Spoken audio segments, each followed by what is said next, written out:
La más breve de las 7 palabras. Este sermón fue predicado la mañana del domingo 14 de abril de 1878 por el reverendo Charles Haddon Spurgeon en el Tabernáculo Metropolitano en Newington, Londres. Después de esto, sabiendo Jesús que ya todo estaba consumado, dijo: para que la escritura se cumpliese, tengo sed. Juan capítulo 19, versículo 28. Era sumamente conveniente que cada palabra de nuestro Señor en la cruz fuera reunida y preservada. Así como no sería quebrado ni un hueso suyo, tampoco no se perdería ni una palabra. El Espíritu Santo tuvo especial cuidado de que cada una de las sagradas expresiones fueran registradas convenientemente. Como ustedes saben, hubo 7 de esas últimas palabras, y 7 es el número de perfección y plenitud. Ese número combina el 3 del Dios infinito con el 4 de la completa creación. Como en todo lo demás, nuestro Señor fue la perfección misma en sus clamores de muerte. Hay una plenitud de significado en cada expresión que nadie sería capaz de captar enteramente, y cuando son combinadas, constituyen una vasta profundidad de pensamiento que ninguna medición humana podría sondear. Aquí, como en cualquier otra parte, nos vemos constreñidos a decir de nuestro Señor: jamás hombre alguno ha hablado como este hombre. En medio de toda la angustia de su espíritu, sus últimas palabras demuestran que tuvo pleno control de sí mismo y que fue fiel a su naturaleza perdonadora, fiel a su oficio de rey, fiel a su relación filial, fiel a su Dios, fiel a su amor por la palabra escrita, fiel a su gloriosa obra y fiel a su fe en su Padre. Como estas 7 palabras fueron registradas fielmente, no nos sorprende que hayan sido frecuentemente el tema de una devota meditación. Padres y confesores, predicadores y teólogos se han deleitado en reflexionar en cada sílaba de estas palabras inigualables. Estas solemnes frases han resplandecido como los 7 candeleros o las 7 estrellas del Apocalipsis, y han guiado a las multitudes de hombres hacia quien las pronunció. Hombres reflexivos han extraído una riqueza de significado de ellas, y al hacerlo, las han clasificado en diferentes grupos y las han colocado bajo diversos encabezados. Yo solo puedo darles a apreciar una muestra de este rico tema, pero me han impactado especialmente 2 maneras de considerar las últimas palabras de nuestro Señor. Primero, esas palabras enseñan y confirman muchas de las doctrinas de nuestra santa fe. Padre, perdónalos porque no saben lo que hacen. Es la primera. Aquí tenemos el perdón del pecado, un perdón gratuito en respuesta a la súplica del Salvador. Hoy estarás conmigo en el paraíso. Aquí tenemos la seguridad del creyente a la hora de su partida y su admisión instantánea en la presencia de su Señor. Es un golpe asestado directamente al corazón de la fábula del purgatorio. Mujer, he ahí tu hijo. Esto manifiesta claramente la propia humanidad real de Cristo, quien hasta el final reconoció su relación humana con María, de quien nació. Sin embargo, su lenguaje nos enseña a no adorarla a ella, pues la llama mujer, y nos lleva a honrarlo a él, que en su más terrible agonía pensó las necesidades y aflicciones de ella, así como piensa de igual manera en todos los miembros de su pueblo, ya que ellos son su madre y su hermana y su hermano. Eloí, Eloí, lama sabactani es la 4ª palabra que ilustra el castigo soportado por nuestro sustituto cuando cargó con nuestros pecados y fue así desamparado por su Dios.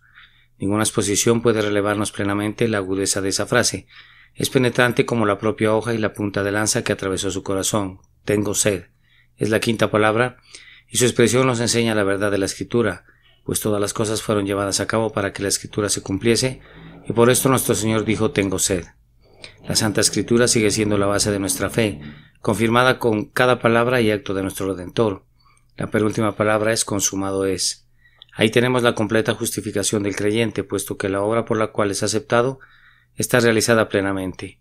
La última de sus palabras finales es tomada también de las Escrituras y nos muestra dónde se alimentaba su mente. Clamó antes de inclinar la cabeza, que había sostenido erecta en medio de todo su conflicto como uno que nunca cedió: Padre, en tus manos encomiendo mi espíritu. En ese clamor hay reconciliación para con Dios. Aquel que estuvo en nuestro lugar había completado toda su obra, y ahora su espíritu regresa al Padre y nos lleva con él. Por tanto, ustedes pueden ver que cada palabra nos enseña alguna doctrina fundamental de nuestra bendita fe. El que tiene oídos para oír, oiga. Un segundo modo de considerar estas 7 palabras es comprobar que exponen la persona y los oficios de nuestro Señor, que las pronunció: Padre, perdónanos porque no saben lo que hacen. Aquí vemos al mediador intercediendo. Jesús está delante del Padre suplicando por el culpable. De cierto te digo que hoy estarás conmigo en el paraíso. Aquí está el Señor Jesús en el poder de un rey. abriendo con la llave de David una puerta que nadie puede cerrar, admitiendo dentro de las puertas del cielo a la pobre alma que le había confesado sobre el madero. Salve, eterno Rey en el cielo. Tú admites a tu paraíso a quien quiera que te agrade. Tampoco estableces un tiempo de espera, sino que abres la puerta de la perla al instante. Tú tienes todo poder en el cielo, así como la tierra. Luego vino mujer, y ahí tu hijo. Allí vemos al Hijo del Hombre preocupándose por su afligida madre con la ternura de un hijo. En una palabra anterior, cuando abrió el paraíso, vieron al Hijo de Dios. Ahora ven a aquel que fue cierta y verdaderamente nacido de una mujer y sometido a la ley, y bajo la ley le ven todavía, pues honra a su madre y se preocupa por ella en el artículo de la muerte. Luego viene Dios mío, ¿por qué me has desamparado? Aquí contemplamos su alma humana en angustia, su íntimo corazón sobrecogido por la retirada del rostro de Jehová y siendo conducido a clamar como sumido en la perplejidad y en el asombro: tengo sed. Ese es su cuerpo humano atormentado por un penoso dolor. Aquí pueden ver cómo la carne mortal tuvo que participar en la agonía del espíritu interior. Consumado es la penúltima palabra, y allí ven al Salvador perfecto, al capitán de nuestra salvación, que ha completado el cometido asumido, que terminó con la transgresión, que puso un fin al pecado y que trajo la justicia eterna. La última palabra al expirar, en la que encomendó su espíritu a su Padre, es la nota de aceptación para sí mismo y para todos nosotros, al encomendar su espíritu a la mano del Padre. Así lleva a todos los creyentes cerca de Dios, y de allí en adelante estamos en la mano del Padre, que es más grande que todos, por lo que nadie nos arrancará de allí. ¿Acaso no es este un fértil campo de pensamiento? Que el Espíritu Santo nos conduzca a menudo a espigar allí. Hay muchas otras maneras en las que se pudieran leer estas palabras y se encontraría que todas están llenas de instrucción, como los peldaños de una escalera o los eslabones de una cadena de oro. Hay una dependencia mutua y una vinculación interna entre cada una de las palabras, de tal manera que una conduce a la otra y esa a una tercera. Separadamente o en conexión, las palabras de nuestro Maestro desbordan instrucción para las mentes ponderativas, pero de todas ellas, con la excepción de una, debo decir, de las cuales no se puede hablar ahora en detalle. Nuestro texto contiene la más breve de todas las palabras del Calvario. Consta de 2 palabras en nuestro idioma: tengo sed, pero en el idioma griego solo tiene una. No puedo decir que sea breve y dulce, pues fue la amargura misma para nuestro Señor Jesús, y sin embargo yo confío de que de su amargura ha de brotar una gran dulzura para nosotros. Aunque fueron amargas para Él al decirlas, serán dulces para nosotros al oírlas, tan dulces que toda la amargura de nuestras pruebas serán olvidadas al recordar el vinagre y la hiel que Él bebió. Con la ayuda del Espíritu Santo intentaremos considerar estas palabras de nuestro Salvador bajo una luz quíntupla. Primero hemos de mirarlas como la enseña de su verdadera humanidad. Jesús dijo: tengo sed, y esta es la queja de un hombre. Nuestro Señor es el hacedor del océano y de las aguas que están sobre el firmamento. Su mano detiene o abre las botellas del cielo y hace llover sobre malos y buenos. Suyo también el mar, pues Él lo hizo, y Él abre todas las fuentes y los manantiales. Él derrama los arroyos que corren entre las colinas, los torrentes que caen desde las montañas y los ríos que fluyen y enriquecen las llanuras. Uno habría dicho: si Él estuviera sediento, no nos lo diría, pues todas las nubes y las lluvias se alegrarían de refrescar su frente, y los riachuelos y las corrientes fluirían dichosamente a sus pies. Y sin embargo, siendo el Señor de todo, había tomado la forma de un siervo tan plenamente y era hecho en la semejanza de la carne, de pecado tan perfectamente que clamó con desfalleciente voz: tengo sed. Cuán verdaderamente es un hombre. Él es en verdad hueso de nuestros huesos y carne de nuestra carne, pues lleva nuestras dolencias. Yo los invito a meditar sobre la humanidad verdadera de nuestro Señor muy reverentemente y muy amorosamente. Quedó demostrado que Jesús era realmente hombre, porque sufrió los dolores propios de la condición de hombre. Los ángeles no pueden sufrir de sed. Un fantasma, como le han llamado algunos, no podía sufrir de esa manera, pero Jesús sufrió realmente, no solo los más refinados dolores de mentes delicadas y sensibles, sino también las dolencias más torvas y más comunes de carne y sangre. La sed es una miseria común, tal como la sufren los campesinos y los mendigos. Es un dolor real y no un producto de la imaginación o una pesadilla del país de los sueños. Aunque los reyes no suelen padecer sed, es un mal universal de la condición humana. Jesús es hermano de los más pobres y de los más humildes de nuestra raza. Nuestro Señor, sin embargo, padeció la sed a un grado extremo, pues él sentía la sed de la muerte, y algo peor todavía, ya que era la sed de alguien cuya muerte no era común, pues él gustó la muerte por todos. Tal vez esa sed fue provocada en parte por la pérdida de sangre y por la fiebre creada por la irritación causada por sus 4 dolorosas heridas. Los clavos estaban sujetados en las partes más sensibles del cuerpo y las heridas se abrían conforme el peso de su cuerpo arrastraba los clavos a través de su carne bendita y rompía sus delicados nervios. La tensión extrema producía una fiebre ardiente. El severo dolor le secaba su boca, convirtiéndola en un horno, hasta llevarlo a declarar en el lenguaje del Salmo 22: «Mi lengua se pegó a mi paladar». Fue una sed tal que nadie de nosotros ha conocido jamás, pues el rocío de la muerte no se ha condensado todavía sobre nuestra frente. Tal vez la conoceremos a nuestra medida en la hora de nuestra muerte, pero no todavía, ni la sentiremos tan terriblemente como Él lo hizo. Nuestro Señor sintió esa penosa sequía de la disolución que provoca que toda sed se evapore y que la carne retorne al polvo de la muerte. Aquellos que han comenzado el caminar del valle de la sombra de muerte saben de esto. Jesús, siendo un hombre, no escapó de ninguno de los males que son repartidos al hombre en la muerte. Él es en verdad Emmanuel, Dios con nosotros en todo. Creyendo esto, debemos sentir con ternura cuán íntimamente semejante a nosotros se ha vuelto nuestro Señor Jesús. Tú has estado enfermo, tú has sido quemado por la fiebre como Él lo fue, y también has dicho jadeando: tengo sed. Tu senda corre muy cerca de la de tu Maestro. Él dijo: tengo sed, para que alguien le trajera algo de beber, igual que tú desearías beber algún fresco sorbo que te fuera ofrecido cuando no puedes servírtelo a ti tú mismo. Podrías evitar sentir cuán cercano está Jesús a nosotros. Nosotros, cuando sus labios debían ser humedecidos con una esponja y tenía que depender de otros tanto como para pedir de beber de sus manos. La próxima vez que tus labios enfiebrecidos murmuren: tengo mucha sed, te podrías decir: esas son palabras sagradas, pues mi Señor habló de esa manera. Las palabras tengo sed son una voz común en las cámaras mortuorias. No podemos olvidar las dolorosas escenas de las que hemos sido testigos cuando hemos observado la disolución de algún cuerpo humano. Hemos visto a algunos de nuestros seres más queridos en una incapacidad de atenderse a sí mismos.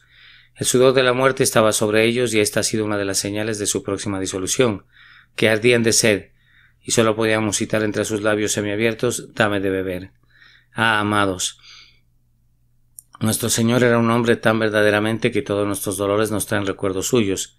La próxima vez que estemos sedientos podemos contemplarlo a Él, y siempre que veamos a algún amigo desfallecido y sediento a la hora de su muerte, podemos contemplar a nuestro Señor reflejado en sus miembros, tenuemente si bien verdaderamente. Cuán íntimamente relacionado con nosotros está el sediento Salvador. Debemos amarle más y más. Cuán grande es el amor que lo condujo a una condescendencia como esa. No debemos olvidar la infinita distancia que hay entre el Señor de gloria en su trono y el crucificado consumido por la sed. Un río del agua de vida, pura como el cristal, proviene hoy del trono de Dios y del Cordero, y sin embargo, una vez Él condescendió a decir: tengo sed. Él es Señor de las fuentes y de todos los abismos, pero ni un solo vaso de agua fresca fue puesto en sus labios. Oh, sí, Él en cualquier momento hubiera dicho delante de sus guardas angélicos: tengo sed. Ellos seguramente habrían emulado el valor de los hombres de David cuando se abrieron paso hasta el pozo de Belén, que estaba junto a la puerta, y sacaron agua a riesgo de sus vidas. ¿Quién de nosotros no derramaría voluntariamente su alma hasta la muerte si solo pudiera darle un refrigerio al Señor? Y sin embargo, por nuestra causa, Él se puso en una posición de vergüenza y de sufrimiento en la que nadie querría atenderle, sino que cuando clamó: tengo sed, más bien le dieron a beber vinagre. Cuán gloriosa inclinación de nuestra cabeza exaltada. Oh Señor Jesús, nosotros te amamos y te adoramos. De buena gana enaltecemos tu nombre en recuerdo agradecido de las profundidades a las que descendiste. Mientras admiramos así su condescendencia, nuestros pensamientos han de dirigirse con deleite a su evidente identificación con nosotros, pues si Jesús dijo: tengo sed, entonces Él conoce todas nuestras fragilidades y aflicciones. La próxima vez que sintamos dolor o que suframos de depresión de espíritu, recordaremos que nuestro Señor lo entiende todo, pues ha tenido una experiencia práctica y personal de eso. Ni en la tortura del cuerpo ni en la pesadumbre del corazón somos abandonados por nuestro Señor. Su línea es paralela a la nuestra. La flecha que te ha traspasado últimamente, hermano mío, primero fue manchada con su sangre. La copa que ahora eres conducido a beber, por muy amarga que sea, muestra la huella de sus labios sobre su borde. Él ha recorrido el aciago camino antes que tú, y cada huella que deja sobre el suelo mojado muestra junto a ella la huella de sus pies. Entonces debemos creer plenamente y apreciar profundamente la simpatía de Cristo, puesto que dijo: tengo sed. A partir de ahora, tenemos que cultivar también el espíritu de resignación, pues haríamos bien en regocijarnos al tomar una cruz que sus hombros han llevado ya antes que nosotros. Amados, Si nuestro maestro dijo tengo sed, ¿acaso esperamos beber diariamente de los torrentes del Líbano? Él era inocente y sin embargo tuvo sed. ¿Habríamos de asombrarnos si los culpables son castigados de vez en cuando? Si era tan pobre que fue despojado de sus vestidos y fue colgado en un madero, sin un centavo y sin amigos, hambriento y sediento, ¿acaso gemirán o murmurarán a partir de ahora porque llevan un yugo de pobreza y carencia? Hay pan en tu mesa hoy, y habrá al menos un vaso de agua fría para refrescarte. Por tanto, no eres tan pobre como él era. Entonces no debes quejarte. ¿Será más el siervo que su señor o el discípulo más que su maestro? Tenga la paciencia y su obra completa. Tú realmente sufres, tal vez, amada hermana, sufres de una royente enfermedad que carcome tu corazón, pero Jesús tomó nuestras enfermedades y su copa fue más amarga que la tuya. Que el jadeo de tu Señor al decir tengo sed entre en tus oídos en tu aposento, y cuando lo digas, deja que toque tu corazón y haga que te ciñas y que digas, dice él, tengo sed. Entonces tendré con él y no me quejaré, sufriré con él y no murmuraré. El clamor del Redentor, tengo sed, es una solemne lección de paciencia para sus afligidos. Al pensar en esta expresión, tengo sed, que demuestra la humanidad de nuestro Señor, debemos resolver además que no hemos de rehuir ninguna negación, antes bien que hemos de cortejarlas para ser conformados a su imagen. No deberíamos sentirnos medio avergonzados de nuestros placeres cuando Él dice tengo sed. No podríamos despreciar nuestra mesa sobrecargada cuando Él está tan abandonado. ¿Será una penalidad jamás que se nos niegue el trago que satisface cuando Él dijo tengo sed? ¿Serán satisfechos los apetitos carnales y serán consentidos los cuerpos cuando Jesús clamó tengo sed? ¿Qué importa que el pan esté seco? ¿Qué importa que la medicina sea nauseabunda? Cuando para su sed no hubo alivio sino hiel y vinagre. ¿Acaso nos atreveríamos a quejarnos? Por su causa debemos regocijarnos en la autonegación y aceptar a Cristo y un mendrugo de pan como todo lo que deseamos de aquí al cielo.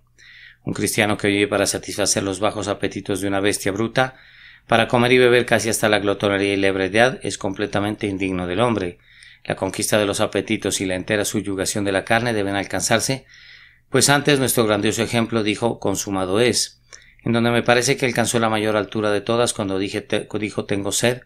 Solo descendió un escalón desde aquella suprema elevación, el poder de sufrir por otro, la capacidad de ser abnegado incluso hasta el extremo para cumplir alguna gran obra para Dios.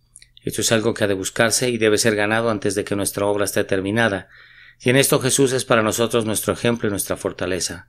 Así he tratado de atisbar alguna medida de enseñanza, usando ese lente para los ojos del alma a través del cual miramos la expresión tengo sed, como la enseña de su verdadera humanidad. En segundo lugar, consideraremos estas palabras tengo sed como el signo de su doliente sustitución. La gran fianza dice tengo sed, porque es colocado en el lugar del pecador y por tanto debe sufrir el castigo del pecado de los impíos. Dios mío, ¿por qué me has desamparado? Señala la angustia de su alma, tengo sed, expresa en parte la tortura de su cuerpo, y ambas cosas serán necesarias porque está escrito del Dios de justicia que Él es quien puede destruir el alma y el cuerpo en el infierno, y los dolores agudos que se han de pagar a la ley son de ambos tipos y tocan el corazón y la carne. Vean, hermanos, donde comienza el pecado y fíjense en que allí termina, comenzó con la boca del apetito y cuando fue gratificado pecaminosamente y termina cuando un apetito similar es negado resueltamente. Nuestros primeros padres arrancaron el fruto prohibido y al comerlo mataron a la raza. El apetito fue la puerta del pecado y por tanto nuestro Señor fue expuesto al dolor en ese punto.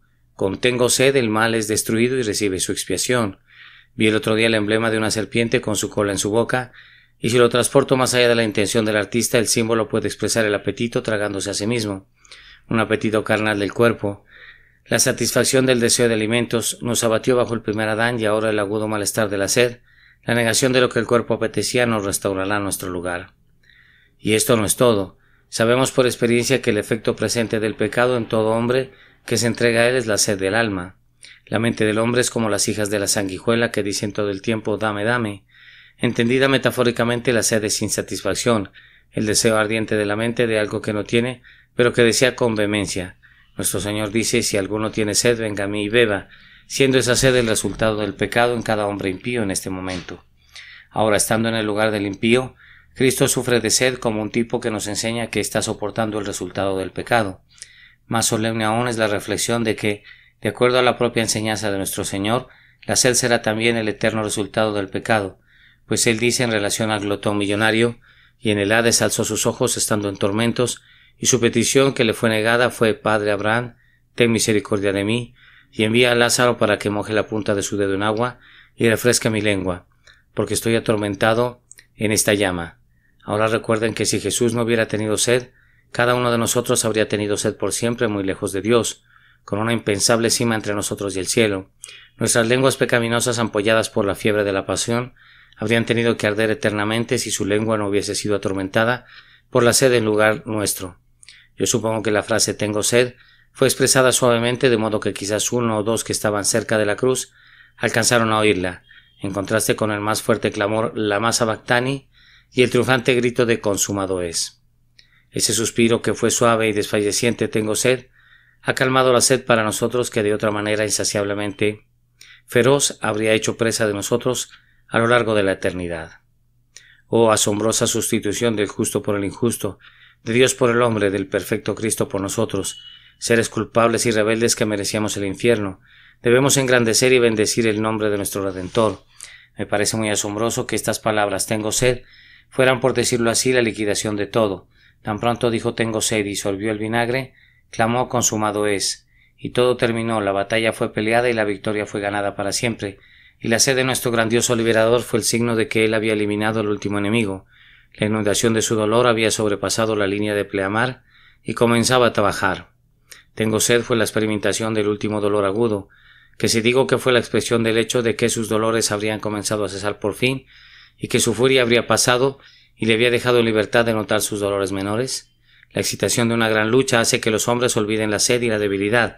Es sólo cuando todo ha terminado que vuelven en sí y notan el desgaste de sus fuerzas. La gran agonía de ser desamparado por Dios había terminado, y cuando la tensión fue retirada se sentía desfallecido. Me gusta pensar que la palabra de nuestro Señor «consumado es» fue dicha inmediatamente después de que hubo exclamado «tengo sed», pues estas dos voces vienen muy naturalmente juntas. Nuestro glorioso Sansón había luchado con nuestros enemigos. Un montón, 2 montones habría herido a sus miles. Y ahora, como Sansón estaba terriblemente sediento, sorbió del vinagre y se refrescó, y tan pronto como hubo apagado la sed, clamó como un vencedor «consumado es», y abandonó el campo cubierto de renombre. Debemos exultarnos a ver a nuestro sustituto completando su obra hasta su más amargo fin, y luego con un «consumantum est», «consumado es», retornando a su Padre Dios. Oh almas cargadas de pecado, descansen ustedes aquí y descansando vivan. Ahora tomaremos el texto desde una tercera perspectiva y pedimos que el Espíritu de Dios nos instruya una vez más. La expresión «tengo sed» expuso un tipo del tratamiento del hombre para su Señor. Fue una confirmación del testimonio de la Escritura con relación a la enemistad natural del hombre para con Dios. De acuerdo al pensamiento moderno, el hombre es una criatura muy buena y noble que se esfuerza por volverse mejor. Ha de ser grandemente alabado y admirado, pues se dice que su pecado es una búsqueda de Dios, y su superstición es una lucha por alcanzar la luz. Puesto que es un ser grandioso y excelentísimo, la verdad debe ser alterada para él y el Evangelio ha de ser modulado para que se adecue al tono de sus variadas generaciones, y todos los arreglos del universo han de subordinarse a sus intereses. La justicia debe abandonar el campo, no vaya a resultar demasiado severa para un ser tan merecedor. En cuanto al castigo, no debe susurrarse a sus corteses oídos. De hecho, la tendencia es exaltar al hombre por encima de Dios y darle el lugar más elevado. Pero esa no es la apreciación verdadera del hombre de acuerdo a las Escrituras. Allí el hombre es una criatura caída, con una mente carnal que no puede ser reconciliada con Dios. Peor que una criatura salvaje, devuelve mal por bien y trata a su Dios con una vil ingratitud. Y el hombre es un esclavo embaucado por Satanás y un traidor de negro corazón a su Dios. ¿No decían las profecías que el hombre daría a su Dios encarnado hiel para comer y vinagre para beber? Ya lo hizo. Él vino para salvarlo, pero el hombre le negó la hospitalidad. Al principio no hubo espacio para él en el mesón, y al final no hubo ni un solo vaso de agua fresca que pudiera beber. Antes bien, cuando tuvo sed, le dieron a beber vinagre. Este es el tratamiento que el hombre da a su Salvador. El hombre universal, dejado a sí mismo, rechaza, crucifica y escarnece al Cristo de Dios. Este ha sido también el acto del hombre en su mejor momento, cuando es movido a la compasión, pues parece claro que aquel que alzó la esponja húmeda hasta los labios del Redentor lo hizo por compasión, Yo creo que ese soldado romano tenía buenas intenciones, al menos buenas, para un rudo soldado con poca luz y conocimiento. Corrió y remojó la esponja en vinagre. Era la mejor manera que conocía de poner unas cuantas gotas de humedad en los labios de alguien que estaba sufriendo tanto, pero aunque sintió un grado de piedad, era del tipo que uno podría mostrar a un perro. No sintió ninguna reverencia, sino que se burlaba al tiempo que aliviaba. Leemos, los soldados también lo escarnecían acercándose y presentándole vinagre.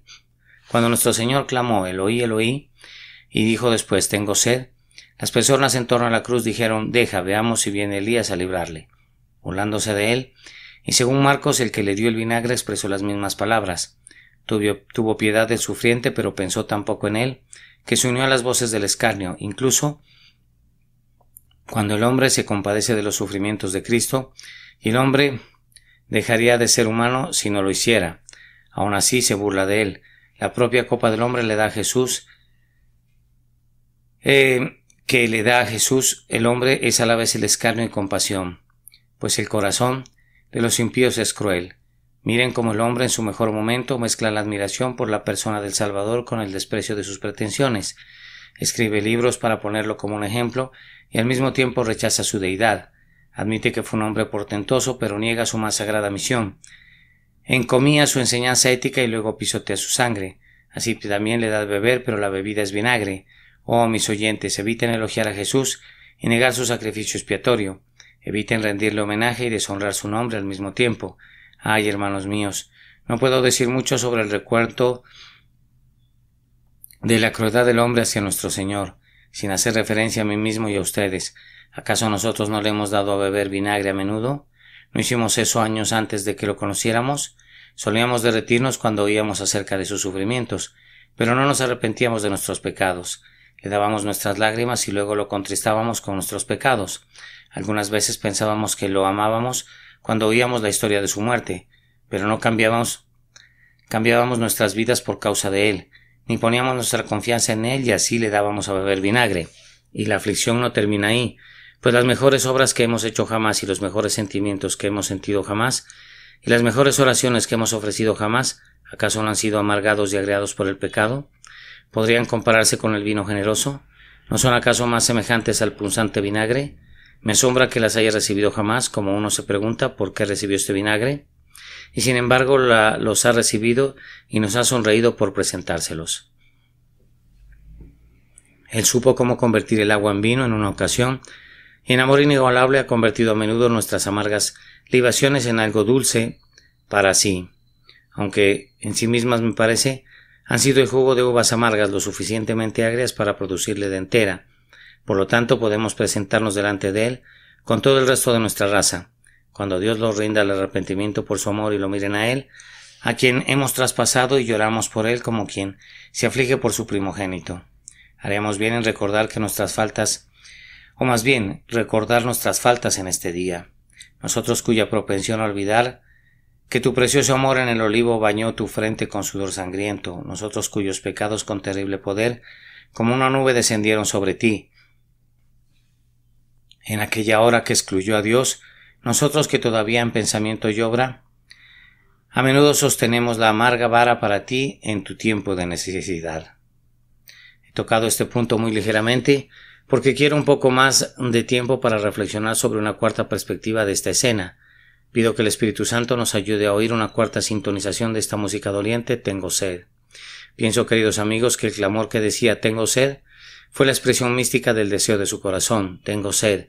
No puedo pensar que lo único que sentía era la sed natural. Sin duda tenía necesidad de agua, pero su alma estaba sedienta en un sentido más elevado. En verdad pareciera que él habló para que se cumplieran las Escrituras en lo relativo al ofrecimiento del vinagre. Siempre estuvo en armonía consigo mismo, y su cuerpo fue siempre expresivo de los deseos ardientes de su alma, así como también de sus propios anhelos. Tengo sed quería decir que su corazón estaba sediento de salvar a los hombres. Esta sed había estado en él desde sus más tempranos días terrenales. ¿No sabías, dijo él, siendo todavía un muchacho, que en los negocios de mi padre me es necesario estar? ¿No les dijo a sus discípulos de un bautismo tengo que ser bautizado? ¿Y cómo me angustio hasta que se cumpla? Tenía sed de arrancarnos de entre las fauces del infierno, de pagar el precio de nuestra redención y de liberarnos de la eterna condenación que pesaba sobre nosotros, y cuando su obra estaba casi completada en la cruz, Su sed no había sido aliviada y no podía hacerlo hasta decir consumado es. Está casi hecho, oh Cristo de Dios. Tú casi has salvado a tu pueblo. Queda una sola cosa más, que debes morir realmente, y a eso se debe tu poderoso deseo de llegar hasta el fin y de completar tu labor. Tú estabas constreñido hasta sentir el último dolor agudo y hasta decir la última palabra para completar la plena redención, y de ahí tu clamor: tengo sed. Amados, hay ahora en nuestro Maestro, y siempre ha habido, una sed de amor de su pueblo. ¿No recuerdan cuán tremenda era su sed en los antiguos días del profeta? Evoquen su queja en el capítulo 5 de Isaías. Ahora cantaré por mi amado en el cantar de mi amado a su viña. Tenía mi amado una viña en una ladera fértil. La había cercado y despedregado y plantado vides escogidas. Había edificado en medio de ella una torre y también había hecho en ella un lagar. ¿Qué esperaba de su viña y de su lagar? ¿Qué otra cosa esperaba sino el jugo de la vid para poder refrescarse? Y esperaba que diese uvas, y dio uvas silvestres. Dio vinagre, mas no vino, amargura, mas no dulzura. Él estaba sediento entonces. De acuerdo al sagrado cantar de amor, en el capítulo 5 del Cantar de los Cantares aprendemos que cuando él bebió, en aquellos tiempos de antaño, fue en el huerto de su iglesia donde fue refrescado. ¿Qué dice? Yo vine a mi huerto, oh hermana, esposa mía. He recogido mi mirra y mis aromas. He comido mi panal y mi miel, mi vino y mi leche he bebido. Comed, amigos, bebed en abundancia, oh amados. En el mismo cantar él habla de su iglesia y dice: y tu paladar como el buen vino que se entra, mi amado, suavemente, y hace hablar los labios de los viejos. Y sin embargo, en el capítulo 8, la esposa dice: yo te haría beber vino adobado del mosto de mis granadas. Sí, a él le encanta estar con su pueblo. Ellos son el huerto donde camina para refrescarse, y el amor de ellos y sus gracias son la leche y el vino que a él le encanta beber. Cristo siempre estuvo sediento de salvar a los hombres y de ser amado por los hombres, y vemos un tipo de su deseo vitalicio cuando, estando cansado, se sentó así junto al pozo y le dijo a la mujer de Samaria: dame de beber. Había un significado más profundo en sus palabras de lo que ella se imaginaba, como un versículo posterior lo demuestra plenamente cuando le dijo a sus discípulos: yo tengo una comida que comer, que vosotros no sabéis. Él obtenía refrigerio espiritual al ganar para sí el corazón de esta mujer. Y ahora, hermanos, nuestro bendito Señor tiene en este momento una sed de comunión con cada uno de ustedes, los que son miembros de su pueblo, no porque pudieran hacerle algún bien, sino porque Él puede hacerle un bien a ustedes. Él tiene sed de bendecirlos, de recibir a cambio su agradecido amor. Él tiene sed de verlos mirar con ojos creyentes a su plenitud y de que le ofrezcan con mano extendida su vacío para que Él remedie la carencia. Él dice: aquí yo estoy a la puerta y llamo. ¿Para qué llama? Es para comer y beber contigo, pues Él promete que si le abrimos entrará y cenará con nosotros y nosotros con Él. Vean, Él todavía está sediento de nuestro pobre amor y seguramente no podemos negárselo. Vengan y derramemos vasijas llenas hasta que su gozo sea cumplido en nosotros. ¿Y qué le hace amarnos así? Eso no podría decirlo, excepto su propio gran amor. Él debe amar, es su naturaleza. Él tiene que amar a sus escogidos, a quienes comenzó a amar una vez, pues Él es el mismo ayer, hoy y para siempre. Su gran amor le hace sentir sed de tenernos mucho más cerca de lo que estamos. Él no estará satisfecho hasta que todos sus redimidos estén más allá del alcance de los proyectiles del enemigo. Voy a darles una de sus oraciones sedientas: Padre, aquellos que me has dado, quiero que donde yo estoy también ellos estén conmigo para que vean mi gloria. Él te quiere, hermano. Él te quiere, hermana. Él anhela tenerlos enteramente para sí. Vengan a Él en oración, vengan a Él en comunión, vengan a Él con una perfecta consagración. Vengan a Él entregando su ser entero a las dulces influencias misteriosas de su espíritu. Siéntense a sus pies con María, apóyense en su pecho con Juan. Sí, vengan con la esposa en el cantar y digan: oh, si Él me besara con besos de su boca, porque mejores son tus amores que el vino. Él pide eso. ¿No se lo darás? ¿Está tan congelado tu corazón que ni un solo vaso de agua fresca puede ser derretido para Jesús? ¿Eres tibio, oh hermano? Si Él dice: tengo sed, y tú le traes un corazón tibio, eso es peor que el vinagre, pues Él ha dicho: te vomitaré de mi boca. Él puede aceptar vinagre, pero no un corazón tibio.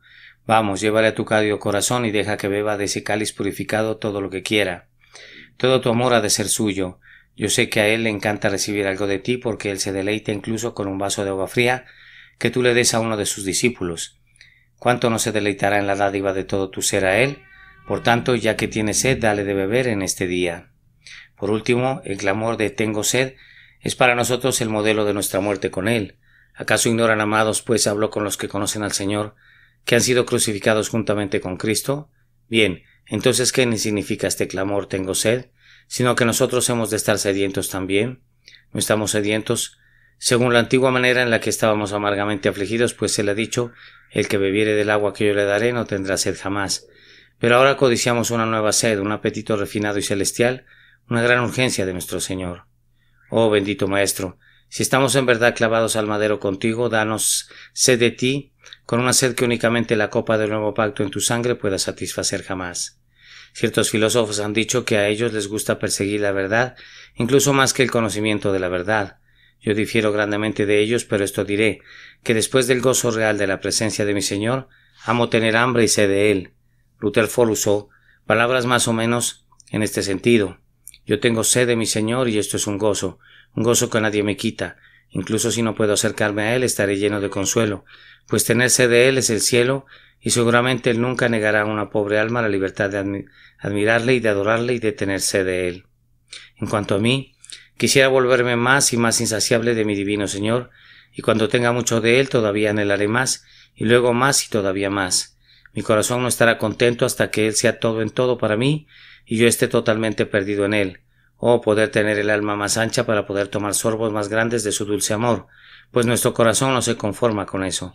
Uno desearía ser como la esposa, que ya había festejado en la casa del banquete y había encontrado que su fruto era dulce a su paladar, al punto que estaba muy llena de gozo, pero aún así clamaba, sustentadme con pasas, confortadme con manzanas porque estoy enferma de amor. Ella envisionaba vasos llenos de amor, aunque ella estaba doblegada por él.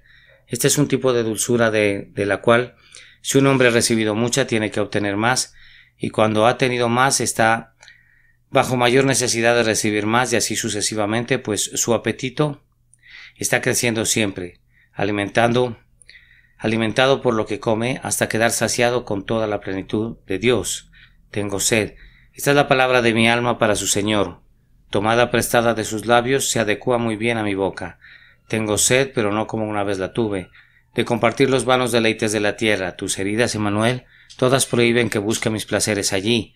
Amada fuente de desconocido deleite, no bajes más debajo del borde, sino desborda y derrama sobre mí una corriente viva y dadora de vida. Jesús tuvo sed. Entonces hemos de tener sed en esta tierra seca y sedienta donde no hay agua. Así como el ciervo brama por las corrientes de aguas, nuestras almas tienen sed de ti, oh Dios.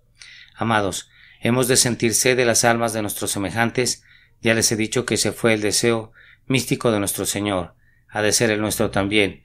Hermano, ten sed de que tus hijos sean salvos. Hermano, te ruego que tengas sed de que tus trabajadores sean salvos. Hermana, ten sed de la salvación de tu clase. Sed de la redención de tu familia. Sed de la conversión de tu esposo. Todos nosotros tenemos que anhelar conversiones. ¿Sucede así con cada uno de ustedes? Si no es así, pónganse en movimiento de inmediato. Fijen su corazón en alguien que no es salvo y sientan sed hasta que sea salvo. Es la manera por la que muchos serán llevados a Cristo. Cuando esta bendita sed del alma de la verdadera caridad cristiana esté en aquellos que son salvos ellos mismos. Recuerden como dijo Pablo, verdad digo en Cristo, no miento, y mi conciencia me da testimonio en el Espíritu Santo que tengo gran tristeza y continuo dolor en mi corazón, porque desearía yo mismo ser anatema separado de Cristo, por amor a mis hermanos, los que son mis parientes según la carne. Él se habría sacrificado para salvar a sus paisanos, pues deseaba de todo corazón su bienestar eterno. Esta misma mente debe haber en ustedes, haya pues en ustedes este sentir. En cuanto a ustedes tengan sed de perfección, tengan hambre y sed de justicia, pues serán saciados. Odien el pecado y aborrezcan de corazón. Tengan sed de ser santos como Dios es santo. Tengan sed de ser semejantes a Cristo. Sed de dar gloria a su sagrado nombre por una completa conformidad a su voluntad. Que el Espíritu Santo obre en ustedes el modelo completo de Cristo crucificado, y a Él se hace la alabanza por los siglos de los siglos. Amén. Porción de la Escritura leída antes del sermón, Marcos capítulo 15, versículos 15 a 37, y Salmo 69, del 1 al 21. Nota del traductor. Artículo de la muerte traduce último estado o tiempo de la vida, próximo a la muerte. La más breve de las 7 palabras. Sermón predicado la mañana del domingo 14 de abril de 1878 por el reverendo Carlos Haddon Spurgeon en el Tabernáculo Metropolitano, Newington, Londres. Después de esto, sabiendo Jesús que ya todo estaba consumado, dijo: para que la Escritura se cumpliese, tengo sed. Juan, capítulo 19 y versículo 28.